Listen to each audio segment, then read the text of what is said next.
What up, everybody? Welcome back to another episode of the Nerd Gen Report. I'm your host, Pablo, and joining me as always is Mr. Brian Schultz. Marvel D23. A lot of things that were shown off for us to get the juices flowing for what's to come. They gave us the Cap 4 trailer. Full trailer, yeah. Yeah, the full trailer. I'm at a point right now. This is where I'm at right now. I'm not going to say that at the end of the movie, I'm going to probably be in the same place, but the fact that they put Carl Lindley, the Black Captain America, and had him go crazy after giving him a statue and all, and he's the one that they go and subjugate to go after the president. They also showed us the Thunderbolts trailer. That was a full trailer as well. That was like an expanded trailer. That was like a 3.5 minute. They also showed something to the fans that were attending that event, Fantastic Four clips, which Freddie was talking to me. Shout out to Freddie. He's, hopefully he's doing better. He was in the hospital this weekend. Still there, I think, but I hope he comes out soon. And Feige talks, he speaks, and we try to interpret, decipher what it all really means. That's what we do here in the Nerd Gen Report.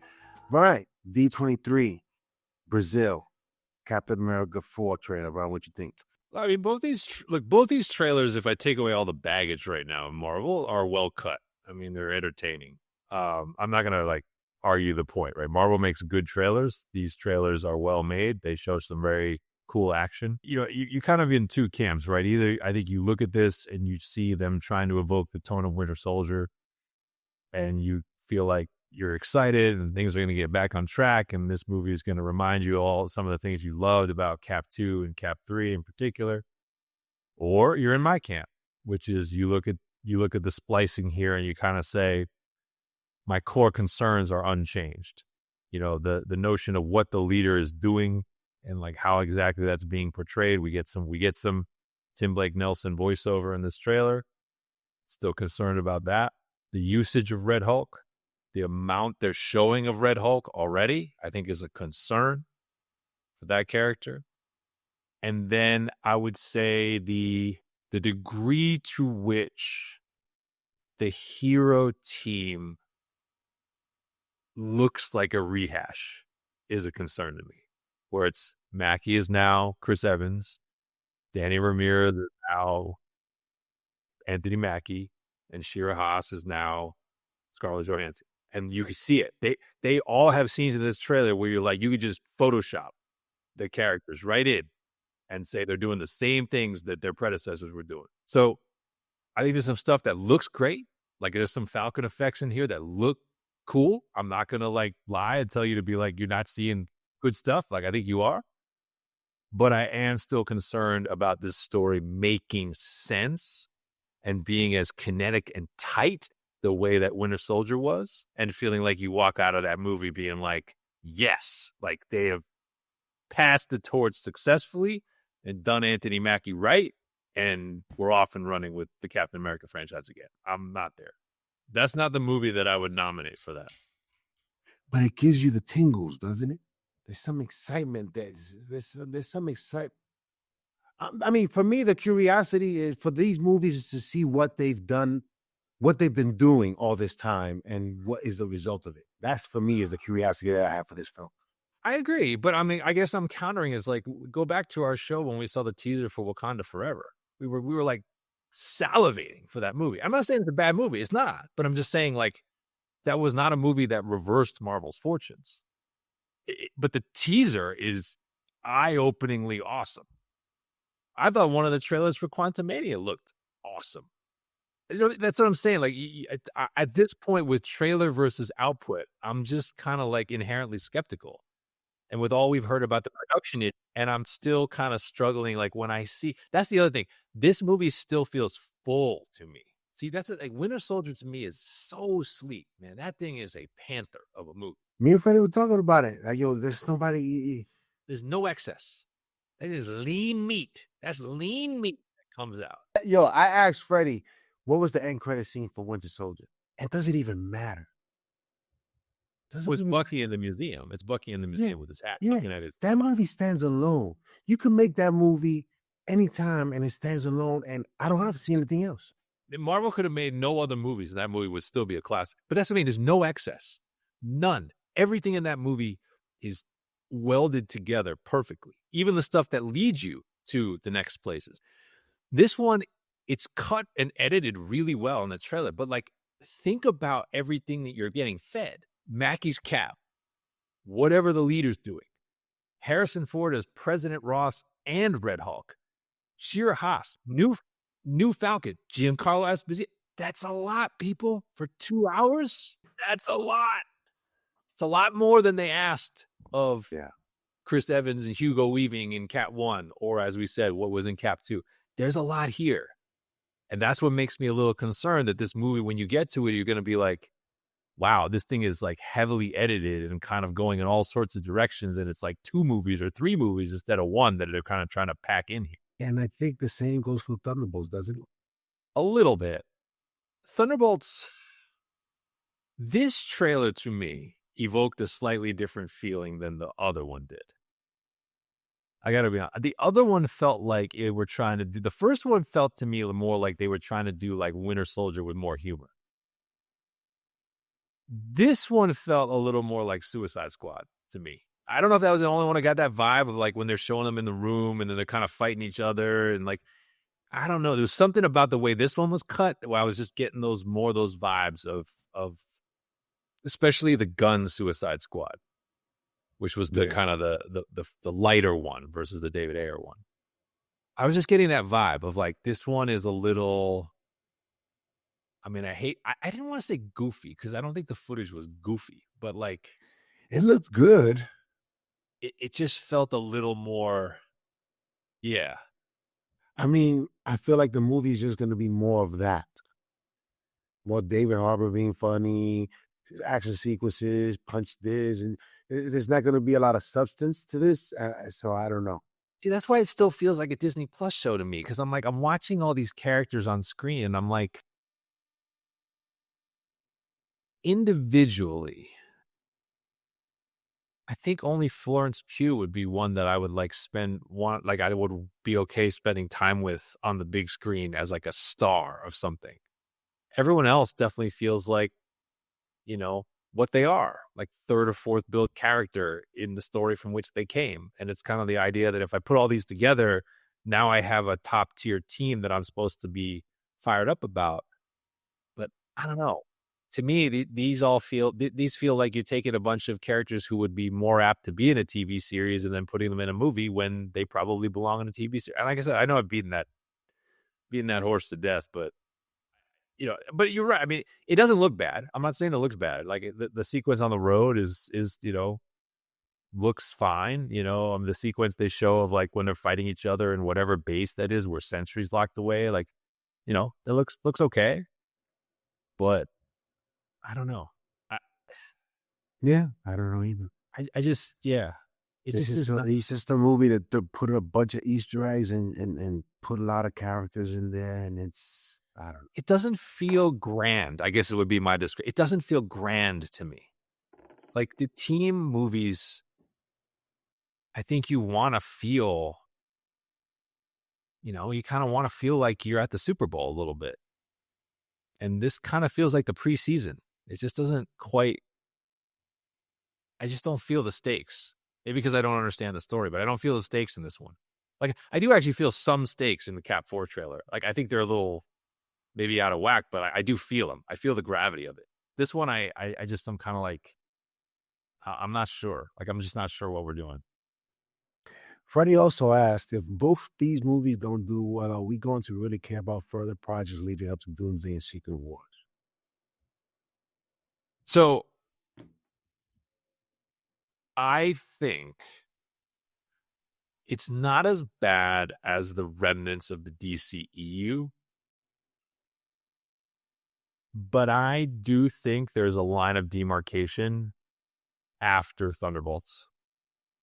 Because to me, like, that's the last movie that was in production or post-production prior to sort of the Iger comeback and sort of the reassessment of priorities. That's why when you say, the original question of like what changes, what's the movie to change the fortunes of Marvel, I think it rides on the Fantastic Four more than it does on these two, personally, because that's the one that in theory has more of the new guard approach to it and looks different and feels different. And I'm not saying I necessarily it would be a classic. I'm just saying, to me, when you see the leaked footage, and this was basically the same trailer with a few edited shots. Oh, Fantastic Four, you're saying. So let's segue into that. Yes. And they added in a couple of shots where it looked like they're almost like post-production shots where there's actual like refinement of costume and special effects.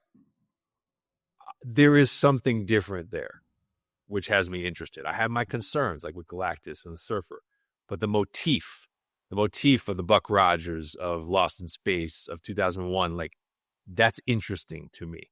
And they definitely have a few winners in the cast. I have my Pascal concerns, but they definitely have some grand slams in their Fantastic Four. So to me, that's the movie that if you were to say the fortunes might turn, I would put it on that one.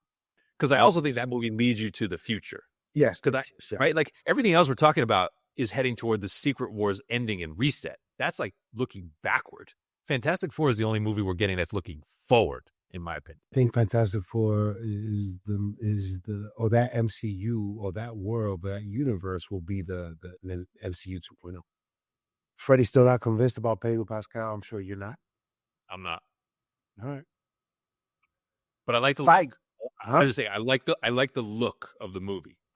I'm in on that because it is not traditional Marvel, and it looks, even in raw form, it looks interesting. Yes, I agree with that 100%. And there was apparently some shots of Ben Grimm in there. There's one of Sue Storm edited. Which looks good. Like it looks just like, oh yeah, that actually looks like a comics accurate Sue Storm.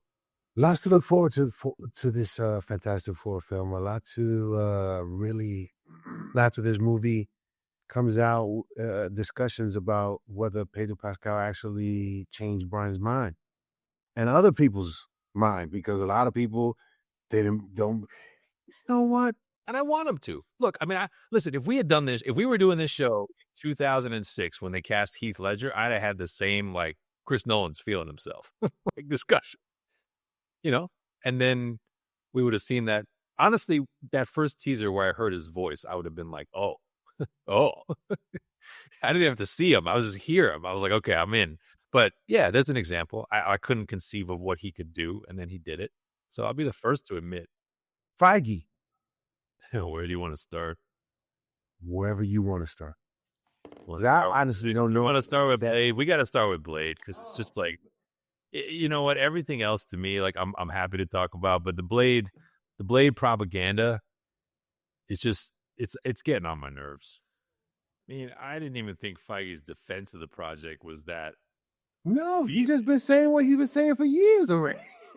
But here he's like, okay, so let me read you the quote from D23. So Brazil. So he says, quote, "We love the character." Well, thanks, Captain Obvious. It's in your library. Of course you love it. We love Mahershala's. You're gonna say we despise the character. Right. We love Mahershala's take on him. Okay. Barely not that much. Since you could simply make him the fourth build character in his own movie, and then when he brings his own people, you fire them. So, okay.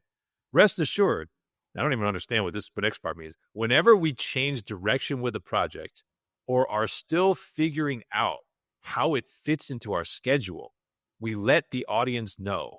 You're all up to date on what's happening. But I can tell you the character will indeed make it to the MCU, end quote.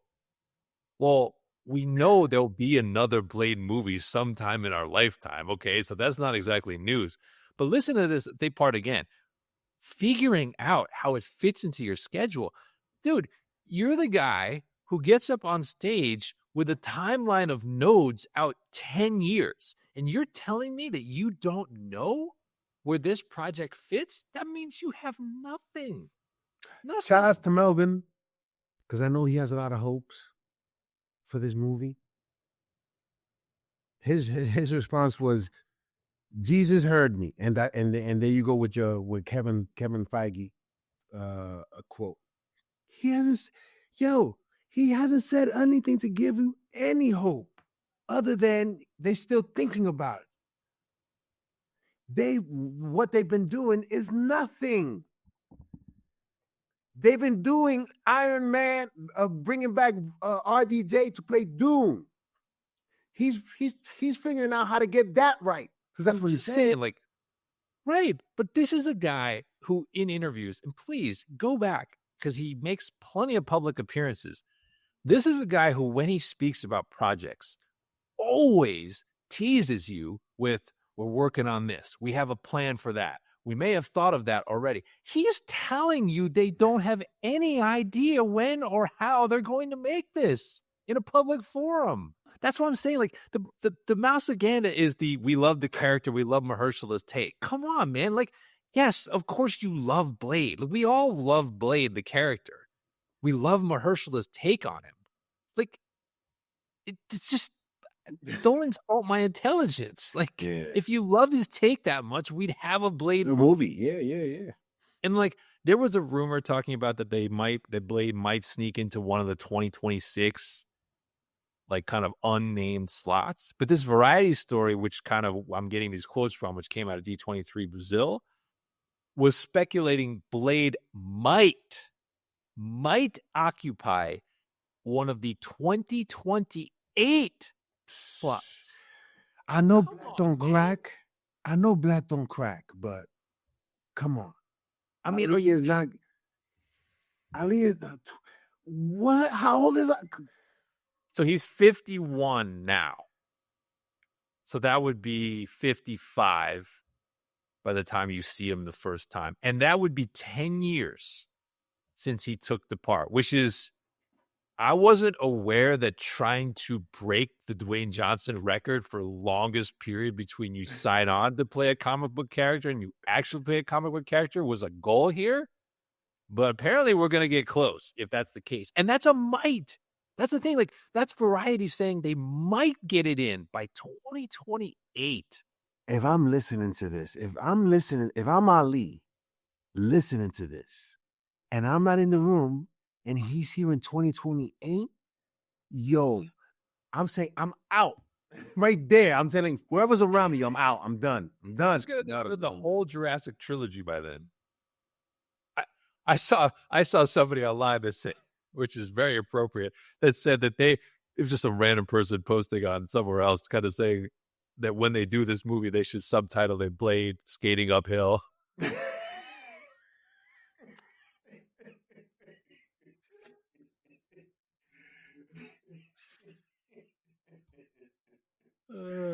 Oh, snap. So this is not happening. Yeah. This is just not happening. It just, What else did Kevin say? So one I thought was interesting. This one sounded more concrete and did sound like there was a plan. And it is involve a character that I think a lot of people are waiting to see at some point. He was asked about Miles Morales. This I thought was specific and relevant. So there must be some kind of agreement that they will not touch a live action Miles Morales so long as the Lord and Miller Spider-Verse series is going. Because he specifically says you'll see Miles in the third Spider-Verse movie, and he implies that that is an ending to that trilogy. And he says, I would expect you would see a live-action version of Miles soon after. So that tells me there is a plan, I think, for that introduction that is in the works. That sounds pretty like we have a timeline. But what do you think about that as sort of, because that also would line up with we're getting the Holland Spider-Man 4 in 2026. Wouldn't that tell us that maybe the next one after that has Miles? Perhaps he's just saying that Miles Morales will only happen after that. I don't think that's specific. Well, he said soon after that, though. I mean, he kind of qualified it. Soon after, what do you think it means to you? I mean, like I said, I think if we know Spider-Man 4 is 2026, I would see to me that I would look at and say 2028. As opposed to Blade, I would say like, all right, that's 2028, but they have a plan. Like 2028, they're like, all right, we're following a sequence here, and there's a design, and we're thinking about it, and we kind of have a thought of how we want to get there. That's just the way he's kind of hinting at that. So Spider-Verse 3, just to give you a sense, apparently that one is there's been reports that has been somewhat delayed in its creation. So they're saying that might be 2027. So that could be, 2028, 2020, that could be somewhere around there. You see Miles in the post Secret Wars era. But the way he said it, to me, implied like there definitely has been some kind of agreement between Sony and Marvel not to overlap Miles in animated and live action. Definitely. Sony doesn't want Marvel to ruin or distract from the stuff that they're doing that's actually good, right? Because that's all it would be. If Marvel starts talking about Miles Morales and all this other stuff, then the not to say that the Spider-Verse would suffer, but Sony would definitely be worried about Spider-Man being attached to Marvel and not to Sony. Kevin talked about Scarlet Witch coming off the Agatha series, which it does sound like it was successful in sort of a small way for Disney's viewership. Sounds like people came to the series over the course of the series. So he said, quote, we had Agatha on Disney Plus just now, and that series was great for us. Since then, there have been a lot of questions about Wanda on the fans' minds. So all I can say is we're excited to find out how and when the Scarlet Witch might return, end quote. So she's coming back. And we've heard that she'll be a major part of the whole Secret Wars buildup, which would make sense, I guess, given Elizabeth Olsen's pedigree within the MCU. But this, I guess, was sort of a quasi-confirmation. You know what she wants. Yeah, I know. You and I know that, yeah. Everybody who's been watching this show knows what she wants. She wants to say no more mutants. She doesn't care where she says. She could say in the first 20 minutes. She doesn't care. She just wants to say the words and be the one to live that moment of the comic book, because that's a big comic book moment. She wants to be the one to say it. She's been championing that for years. And how it comes out and how it happens, it doesn't matter as long as she gets to say it. Because I'm sorry, there isn't not enough time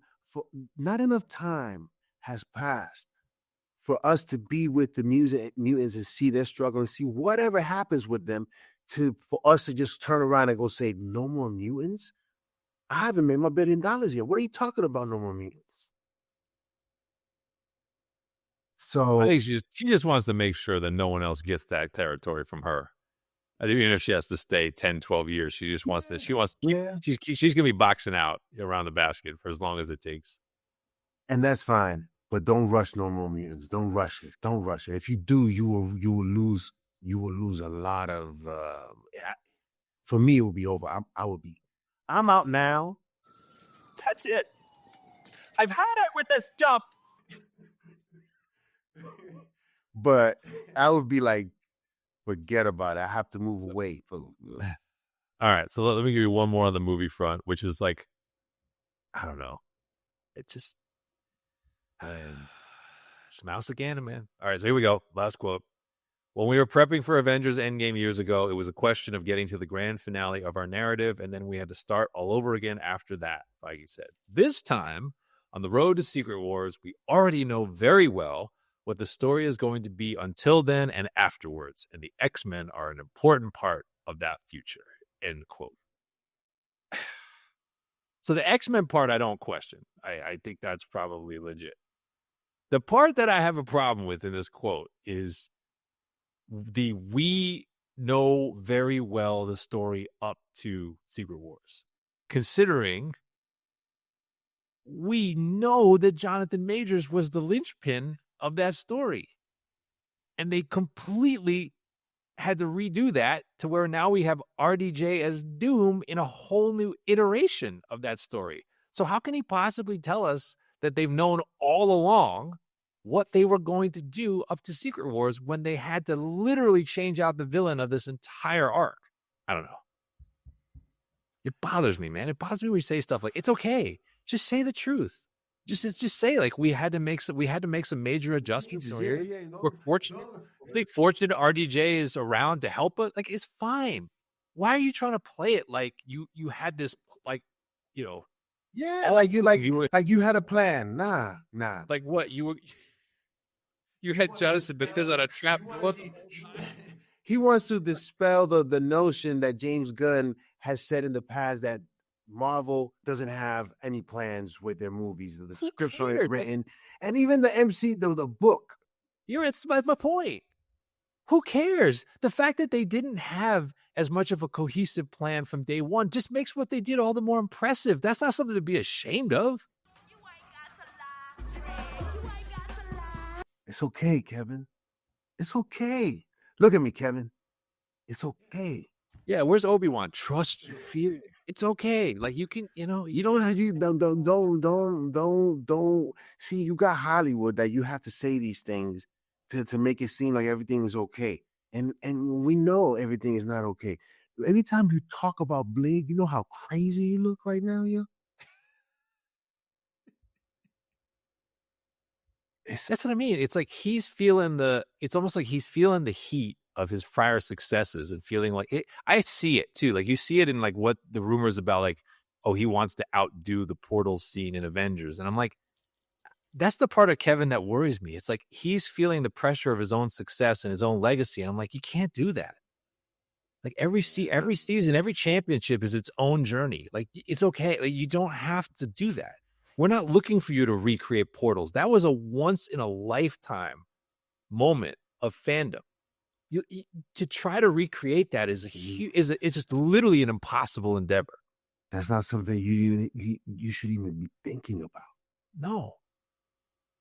You should be thinking about the fan reaction to that and another path to achieving that kind of enthusiasm, not by rehashing that and saying, well, now we have a multiversal version of it. Like that's where when we talk about Daredevil, when we talk about Cap 4, when the Winter Soldier vibes, when we talk about this stuff, that's where the rehash stuff gets really dangerous.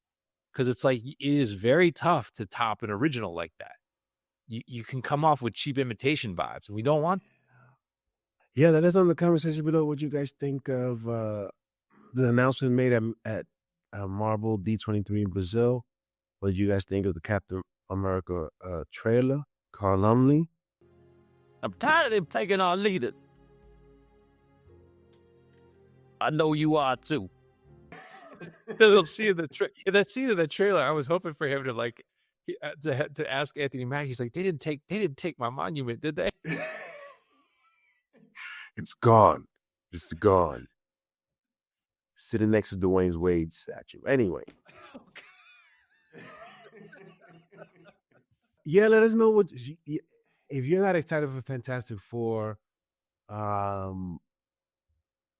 would understand why you wouldn't be, but I think there is some things in there that could cause some reaction to have some excitement towards what they're doing over there. At Fantastic Four, we already seen what they've done.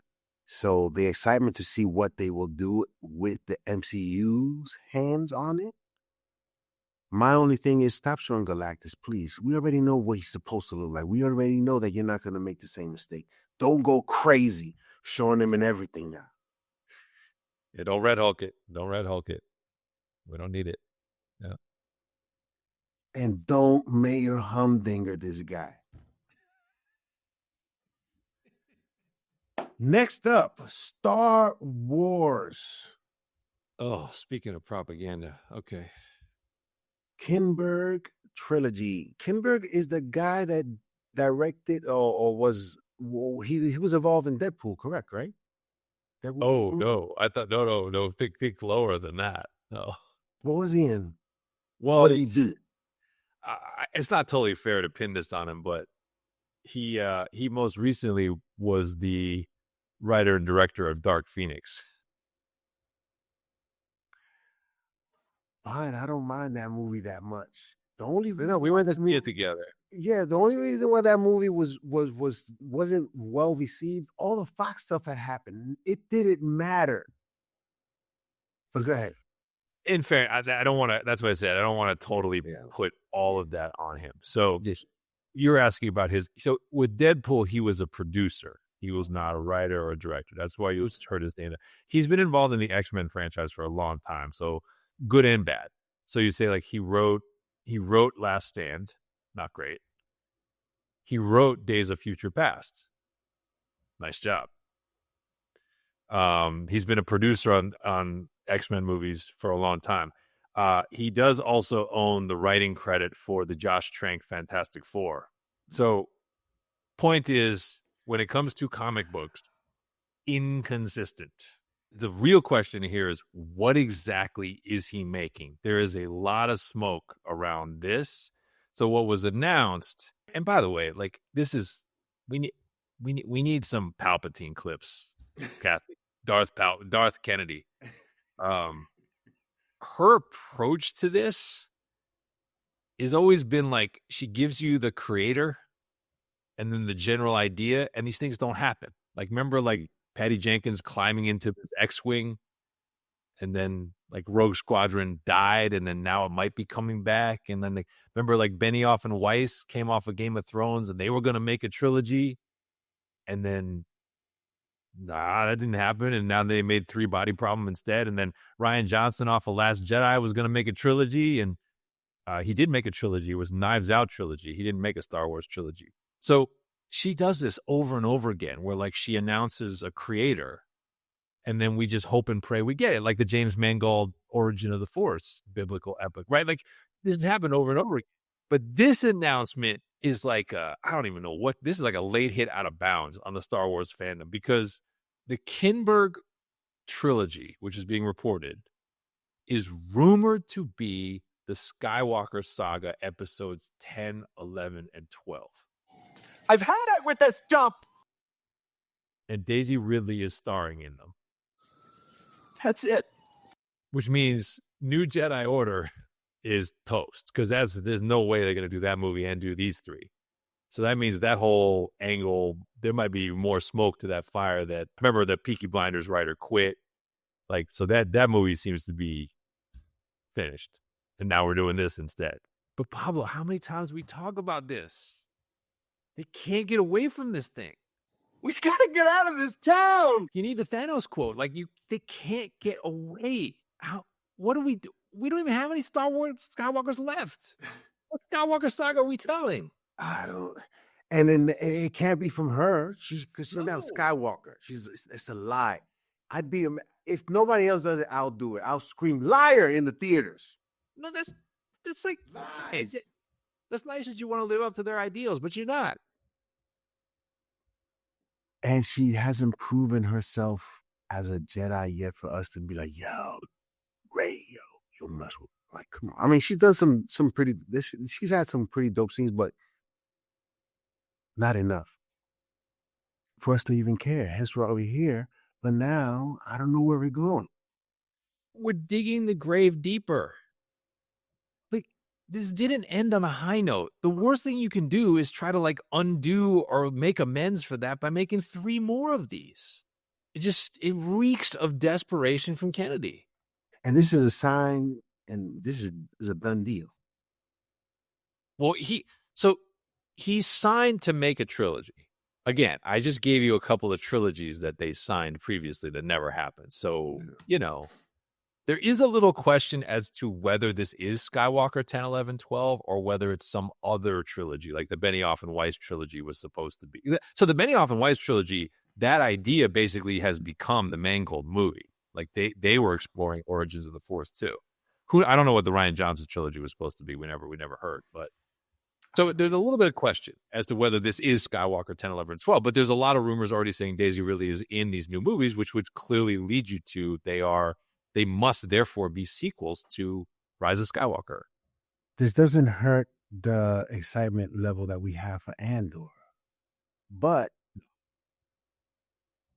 for that show, and I'm quite certain that Disney wants the eyes on that show, are people fed up, Brian? Has it transformed? You know what I'm saying? Where people are just over. Yes, I think I think people are just over the Star Wars IP, which is a discussion that we had about the Transformers. It having some good movie, a couple of good movies, Bumblebee and Transformers 1, which I was surprised by how good that was, but the fanfare not being there because People are tired. And I think you're just contaminating the waters because it's like you're trying to get this Mando Grogu movie, to the finish line, and then you're trying to do the Mangold Origin of the Force movie. Are you doing Rogue Squadron? You're trying to do this movie.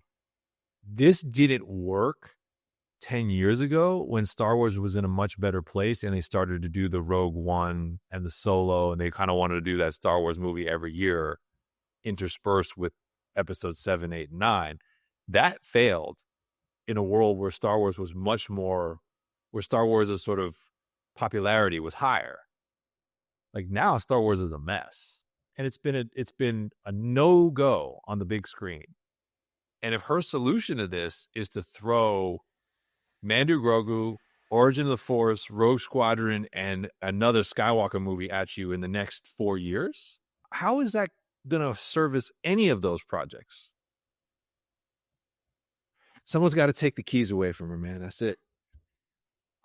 She's leaving when she wants to leave. There's no question. Even when she does leave, she's always going to have that 99 point, like Michael Jordan. Like, I'm still have that sliver of that opening of wanting to come back.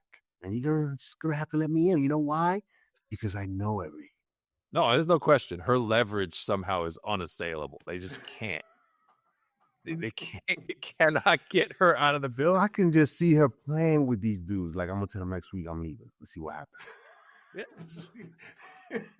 Yeah, no, that's what I mean. You get the Palpatine cackle. Everything is proceeding as I have foreseen. I'm telling you, she is the ultimate Force user. There's no question. There's no question. What are your thoughts, Brian, on Andor? And I mean, we're only getting a season 2 out of this anyway. We're not getting a season 3. So is it in that same bucket or boat of the Transformers IP not resonating anymore? I mean, my excitement, your excitement for Andor is going to be off the charts. I mean, in fairness, it's not like, in fairness, Andor didn't do what the Penguin did from a viewership standpoint, right? It didn't. It just didn't. And like, it's as good a show, but it didn't do that. It didn't get. Would it have done well if it was on HBO Max? And that's not because, and that will never happen. But I'm just saying. That's a good question. I actually don't think so, because I just feel like there is a segment of the world for whom Andor just didn't connect because it left behind some of those Star Wars staples to make a different kind of show. Like the fact that it abandoned sort of the Force and lightsabers, and it was more of a political intrigue story than it was like a space opera. Like, I just think some people are like, that's not my Star Wars, and like weren't as open-minded to it, no matter how well executed it was.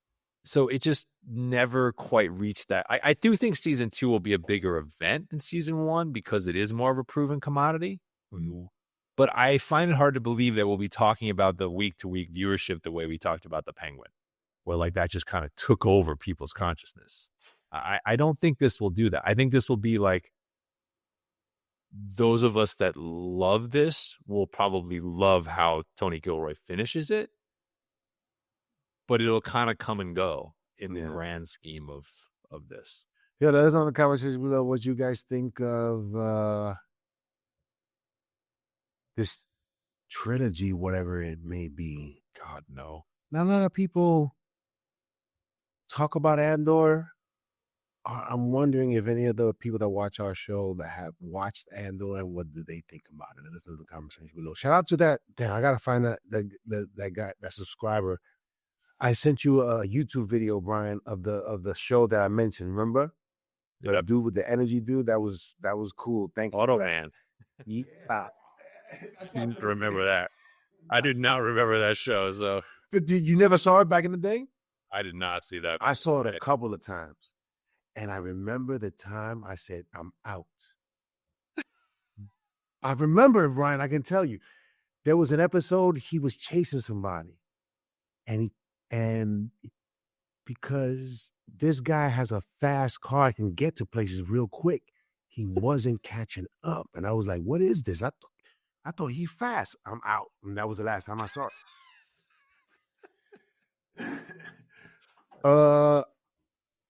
I saw the trailer this morning, and it never fails. I said, well, I don't know if it was two Mission Impossible before this, but I think it was Fallout. I had said it was one of the greatest action movies I've seen in quite a bit of time. And this film franchise has a history of delivering every single time on that action, on that suspense, on that drama. Brian, your thoughts on the trailer? Oh, the trailer's great. I think it'll be better than 7. I think 7 had 7 had weaker box office than expected. I think it had some very correctable flaws. So 7 to me had, a couple main problems. So number one, it was marketed as a part 1. And I don't think Mission Impossible should be doing that. And I think they figured that out. And so I think the fact that this is a resolution movie to that, I think will help. I think number 2 is, I think in 7, you clearly feel the excess of their success a little more because some of the sequences are too long.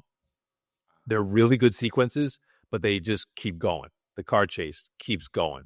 The train sequence keeps going. It's like, you guys have an easy 15 minutes you could have chopped out here, and the movie's tighter, and it actually feels more like Fallout. More, in my opinion, I think Rogue Nation is the sleekest one, and then Fallout is kind of like the best one, I guess, if I'm thinking about the scale. But I think 8, you have an opportunity to correct that because you have that sense of urgency again. And so I think that helps. I also think what I see in the trailer, the stunts in 8 actually look better than the stunts in 7. That's the other thing I think it helps. Like, we go to Mission Impossible to see what kind of set pieces Tom Cruise and company come up with. And I think that in 7, as good as the action is,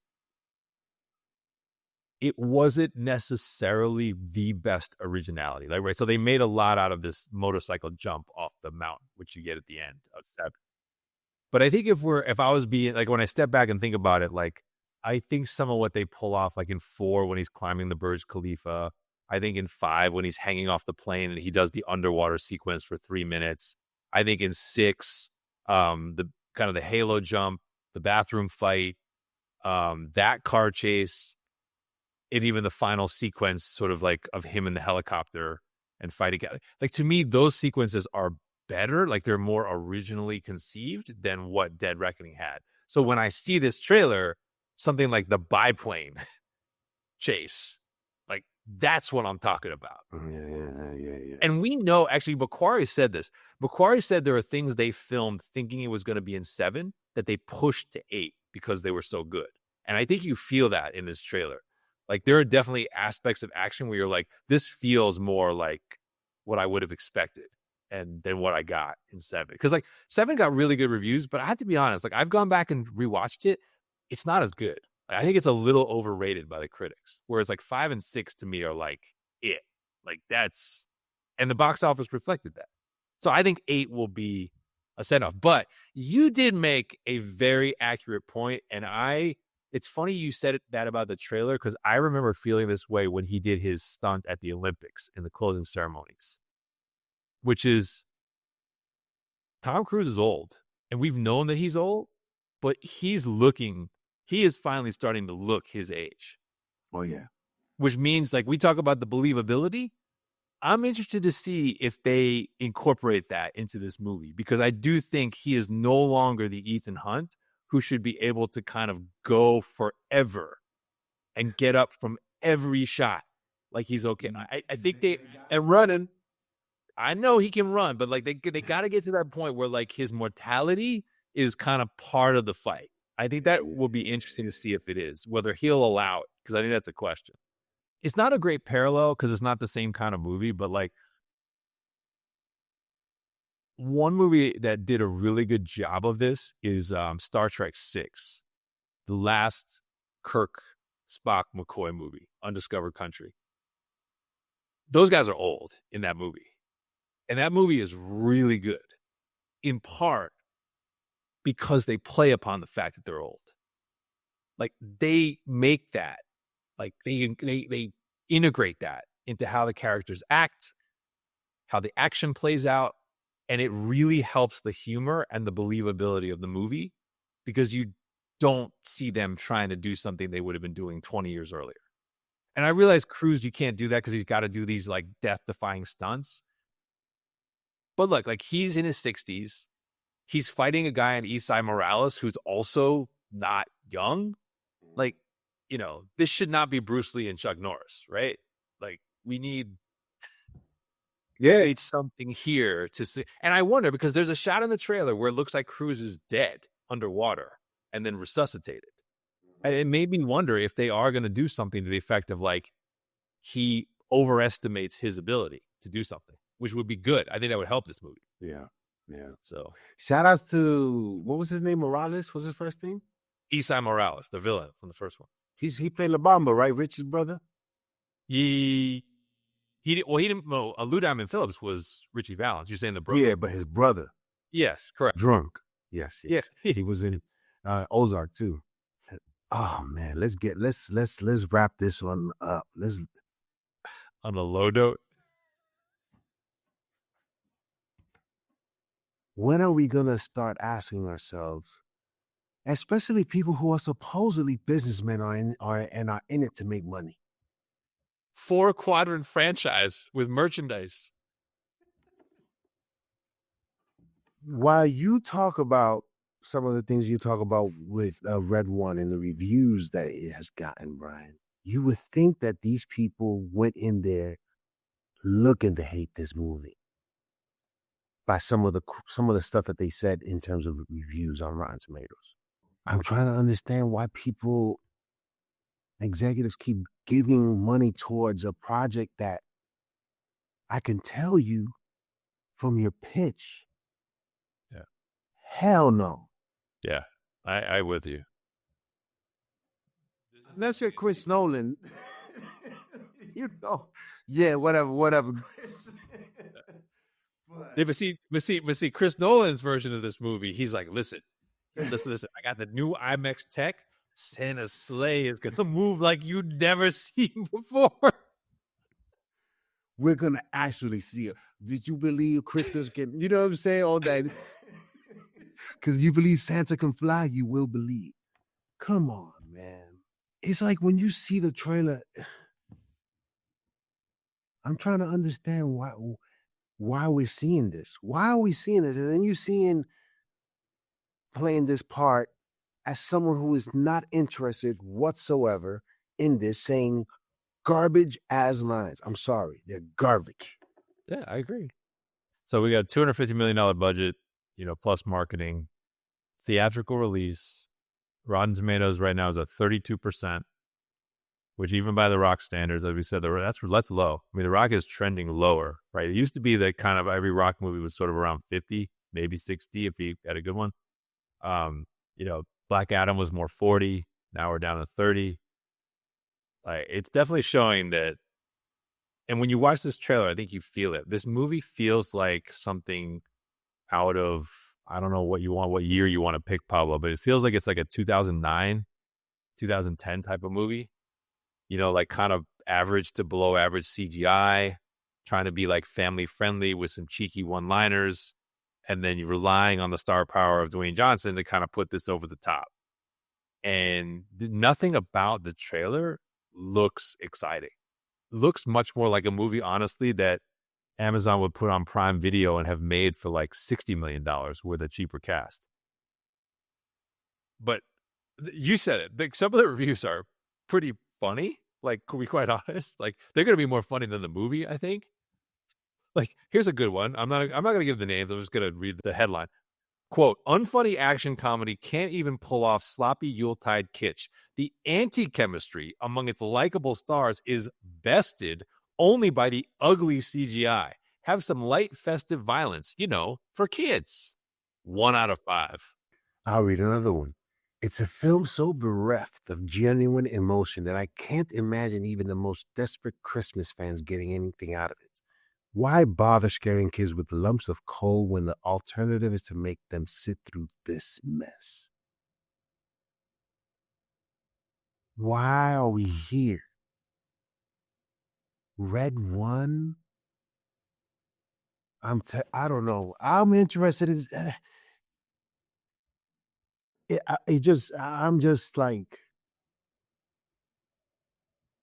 confused as to why these things happen I think, Brian, listen, everybody has their moments and they do something dope like The Rock has done.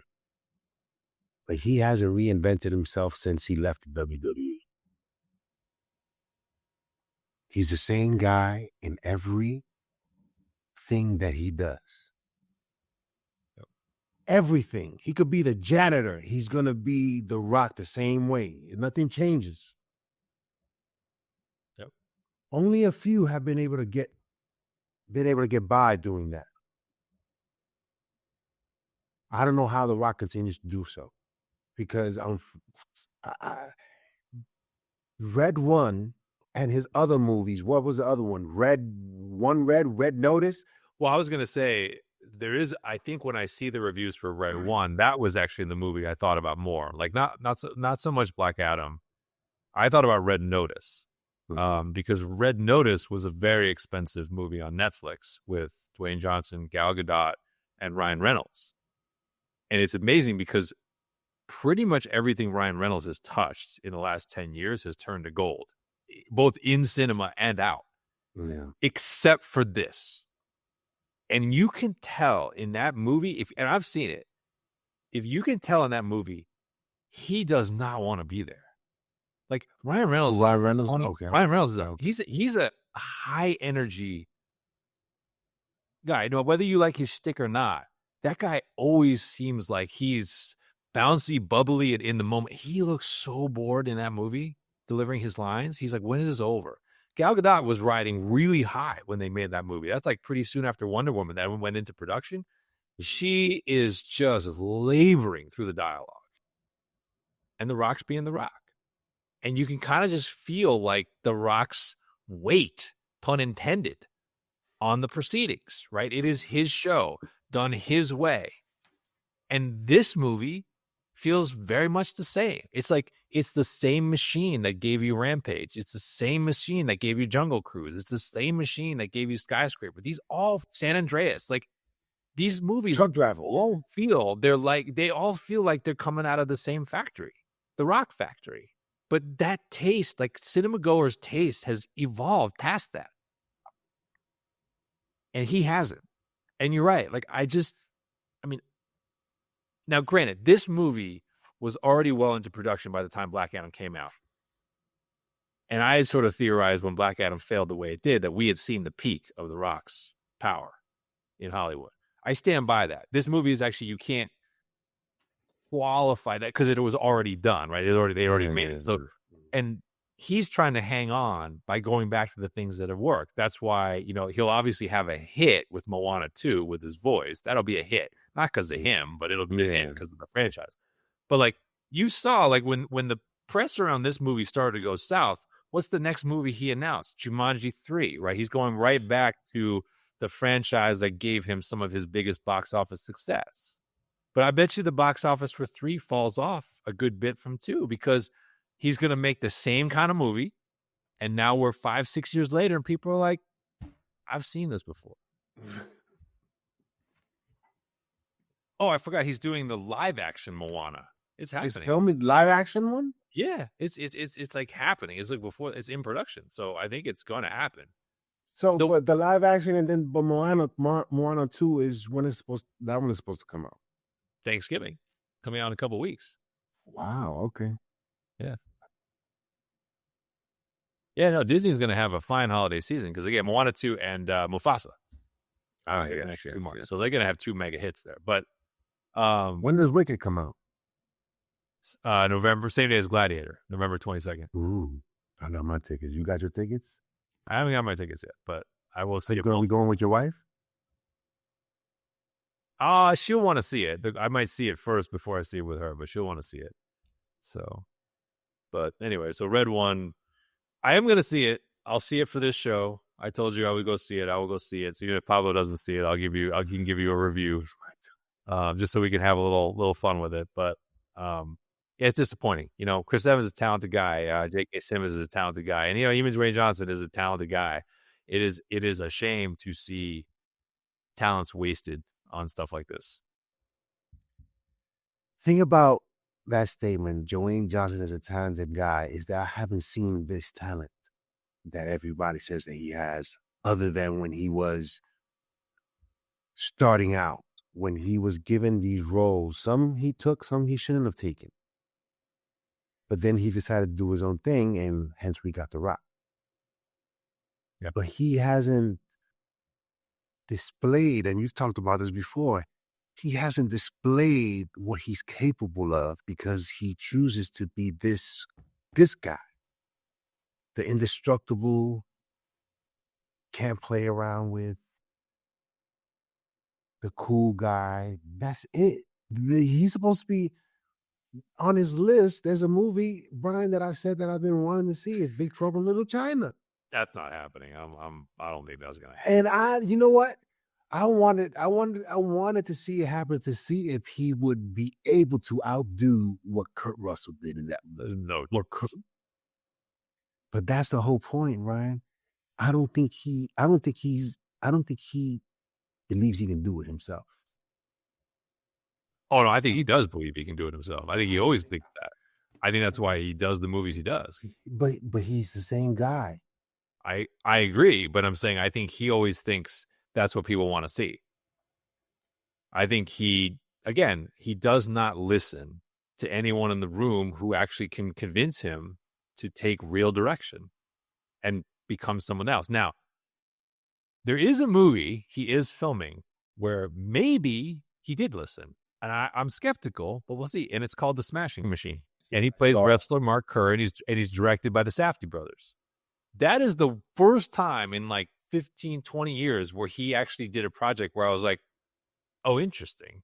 Like you actually, I saw it, I was like, and you might be doing something that's in your wheelhouse. Yeah. That looks like a dramatic performance in something that he should be really good at, which is wrestling. So that may be a glimmer of hope, but you know, these $7 end-to-end productions that are like family friendly, like all corners entertainment, audiences are out, and they're not there for it. I really think like he would gain more credibility now if he did like see, I wouldn't even see Predator's not fair because it's too good.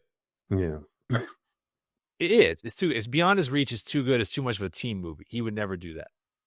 But like, even if he did like a true R-rated Commando, I think he would get some credibility back off that. Like, forget the family-friendly stuff. And don't try to do the R on one-liners because you can't do it. But make that kind of movie where it is still all on his shoulders. It's about his physicality, but it's R-rated. It doesn't hold back. Something like that maybe could, help. I don't know because he missed it in Black Adam. Like we talked about it. Black Adam should have been more villainous character, a more anti-hero hero. And had he played it more that way and embraced more the bad guy, not that movie would have been good, but I think he would have been more interesting in the movie. Yeah. But because he was just The Rock all over again, it definitely doomed whatever hope that movie might have had. But that's why that movie you're talking about, what's it called again? Smashing Machine. Smashing Machine. These crazy ass names for movies, man. That's why I say Truck Driver, and it goes over everybody's head. That's not a movie that The Rock made, but if I told you, you believe it. I just think outside of that movie, anytime The Rock is playing himself or anything close to it, it'll be a dud. It'll be a dud. Let us know in the comment section below, will you be going to see Red 1? And if you are, why? Brian has his reason. He's going to do it for the show. What are your reasons? If you don't have a show and you're going to go see it, I don't know what to say. You're a Rock fan. Okay, you can be. It's okay to be a Rock fan, but you can't tell me anything that he's done that's like dope lately. Like, come on. Let me know in the comment section below, do you believe it's over for his run? And what can he do, or what should he do to reverse the trend? Because the trend right now is down, unlike Bitcoin.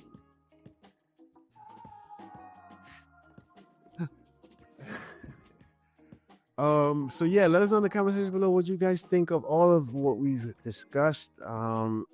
Hit that like and subscribe button, share it with your friends, and comment in the comment section below. Brian, any last words? No, other than like I said, with Gladiator 2 coming, we're heading into, we're heading into a fun. That's gonna be a see. special 1 hour episode of the Nerd Gen Report. Special 1 hour episode. I can't wait. I cannot wait. But yeah, let us know in the comment section below what you guys think, and we'll see you next time on the Nerd Gen Report. The show goes on!